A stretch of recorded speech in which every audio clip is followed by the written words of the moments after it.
sometimes I don't think Z realizes how good he really is. He's one of those few guys in the league who he actually gets batters out mentally before they even step in the box. I think just the fear factor of facing them, and that's a huge advantage he has. And we have a lot of fun, taking BP early.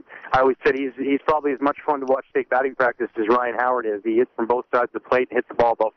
Today in batting practice, we're out in the backfield, and he's hitting balls over the green batting eye in center field. So, he's definitely got a lot of energy, and we have a good time. We go eat and been hanging out a lot more in the last little while, and it's great to see him having so much fun. Ryan, we talk to Cub fans a lot here on the show, and they seem like a very loyal bunch. They come out, they support. Some have beliefs, but some also have a fatalistic outlook that something's going to go wrong, and it's been 100 years, and why is it ever going to stop? And we see it and hear it from afar. You're in the mix. You're there every day with the fans in the field, maybe see them out and about. Does the way the Cub fan feels affect the Cub team at all? No, I think, there's always going to be that little bit of kind of waiting to see what bad is going to happen when you've gone so long without winning a championship. And I think the most important thing is just to treat 2010 as its own individual season.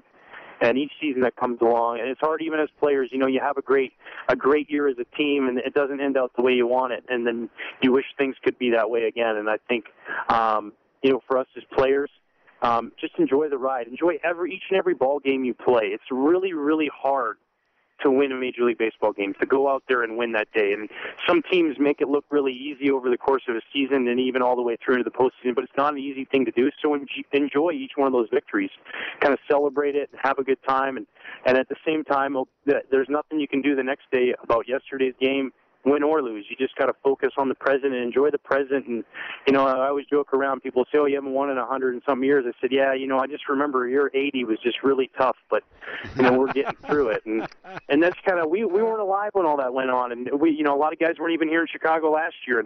And this team let it stand on its own merit and just go out there and have fun with it. And we're going to give you 110% every ball game you watch. We're going to give you everything we got, and I think you'll see that out of our team this year.